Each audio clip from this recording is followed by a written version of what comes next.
worries. All set. Yep. Well, thank you for coming. Today we've had to deal with a tragic set of circumstances resulting from a police inquiry in Crystal Brook this morning. And it stems from an incident which occurred yesterday at the local supermarket.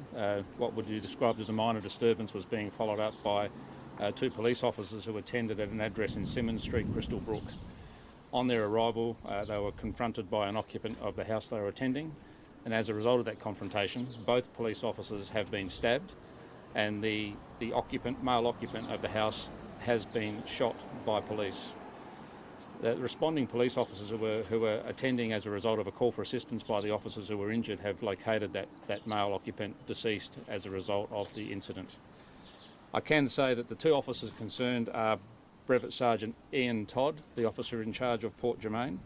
He has sustained life-threatening critical injuries and has been conveyed to the RAH by MedStar helicopter. And Brevet Sergeant Jordan Alley, of the officer in charge of Crystal Brook, has also sustained stab wounds and is considered to be serious but stable. And his stab wounds are to the right leg and arm. Ian's stab wounds are to the neck, arm and hands.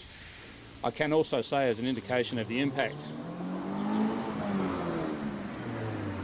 of this incident on the police family is more wide-reaching than just those officers who attended the scene today.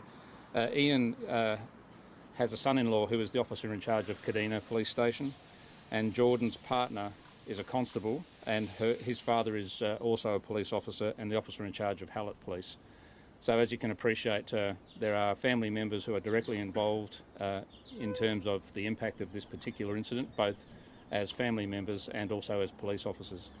I'd also like to acknowledge that a local resident within Symonds Street was first on the scene and provided assistance to one of the injured police officers, and we're very grateful for that person stepping forward and providing that critical support. I'd also acknowledge the attending police officers who first responded. As I'm sure you can imagine, this is a very traumatic incident for police officers to be involved in firsthand, but it also has a significant impact on those officers who attend to support their colleagues and maintain the situation until further assistance can arrive. And also those ambulance officers who attended, we're very grateful for their support, and in all likelihood their swift actions have saved the life of at least one police officer. This incident is now being investigated as a coronial inquiry, and a commissioner's inquiry is also underway. That is being headed up by Major Crime, who are currently at the scene, along with our forensics officers, and they will be there for some time processing the scene. I'm happy to take questions at this time. Commissioner, how are your police officers doing despite these circumstances? I've just been at the scene speaking to the officers who were first on scene. Look, they're doing an excellent job. They're maintaining perspective. We're doing as much as we can to support them. The family members of the injured officers are being conveyed to Adelaide so they can be with Ian and Jordan, and we'll be supporting them as much as possible going forward. Other officers in the area are obviously affected by this. This is something that we accept as a possibility of the nature of the work we do. There are inherent dangers in policing, but our officers are trained to conduct their duties as safely as possible. We equip them as best as we can to minimise the risk of harm, but notwithstanding those measures, the sad reality is that police officers are injured quite frequently on duty, and we're very hopeful that both of these police officers, Ian and Jordan, come through the injuries they've currently received. Would you be able to let me know what happened yesterday leading up to the officers knocking on this man's door? Look, I won't elaborate on the specifics. I don't want to interfere with the coronial investigation or the Commissioner's inquiry, but I will say there was a minor disturbance at the local supermarket in Crystal Brook. The police officers were following up as a result of that incident, and obviously the investigation will provide the further detail as to exactly what transpired yesterday and also today. How crucial was the first aid from the local resident across the road in that time, those precious minutes? Look, I can't specify just how critical it is that that person came forward and provided urgent assistance to the police officers. I don't have the specifics of exactly what that individual did, but they took it upon themselves to step into a situation they wouldn't have a full appreciation of, potentially having heard gunshots, and supported their local police officers. And I can't convey just how grateful we are for that person's intervention. This was a very serious attack, Commissioner. Can you tell me, can you take us through that no officer should have to go out on the job and have to deal with something like this? Well, our position is that police officers who attend work have every right to expect to go home safely at the end of their shift, but we can't get away from the fact that policing does carry with it inherent dangers, the types of dangers that no other occupation really faces. There are dangers in other organisations and other occupations, but being injured or losing your life as a result of an act of violence is quite unique to policing. As I said, we train our police officers to respond safely, to manage their own safety and to look after their patrol partners. We give them the right equipment to make them as safe as possible and to respond accordingly. But despite all of that, there is still the risk of injury, and sadly too many police officers are injured on a daily basis right throughout Australia. Commissioner, we understand it's still obviously very early in the investigation. Do we know what it was that caused the impression of this person, the police officers came to his house? It's far too early to speculate on that. Obviously that'll be a key focus of the investigation. Exactly what transpired that led to the officers being injured and for them having to resort to the use of lethal force. That'll be something we examine.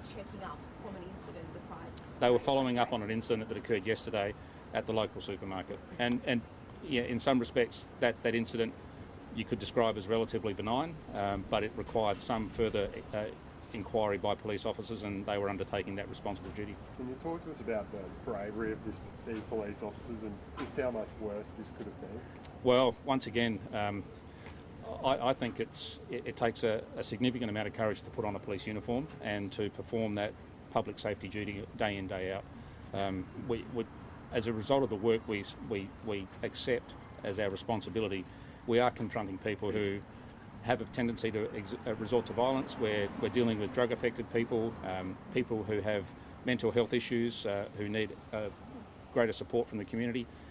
These are the sorts of incidents that police officers step into.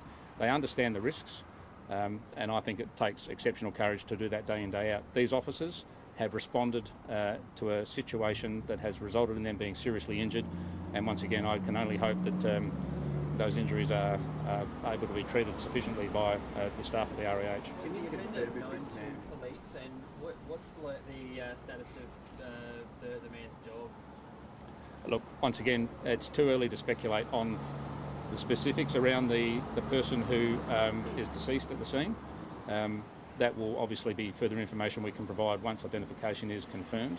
And I wouldn't elaborate on the antecedents of that person until we have a positive identification. Was there another incident this morning that brought police to that residence, or was it only incident yesterday? My understanding is that they were following up on the incident from yesterday. Was the offender living by himself, Commissioner? Was anyone else in the house at the time? At the time of police responding, there was only one person at the premises. But once again, I'm not speculating on the identity of the person. There was one occupant, and the person who was present at the time is now deceased. Were the officers wearing the stab-proof vests, or...?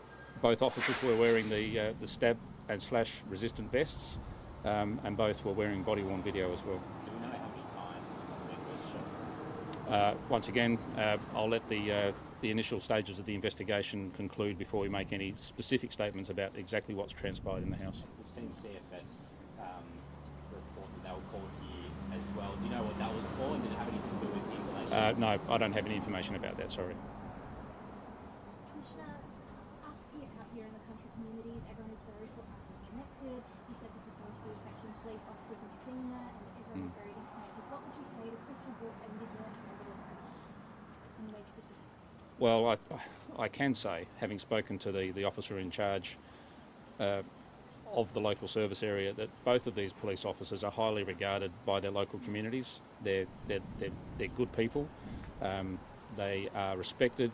The way they do their job is also respected, and I'm sure this will be felt quite harshly by those local communities. This is not an indication of the type of activity that we normally see in small regional communities, but once again, we really don't know what's happening beneath the surface in some situations, and we can't foresee what's going to happen when we attend to taskings. Do we need, does our local service area need more police? No, I've spoken to the local service area commander specifically about the need to provide additional support during this obviously intensive period of the investigation.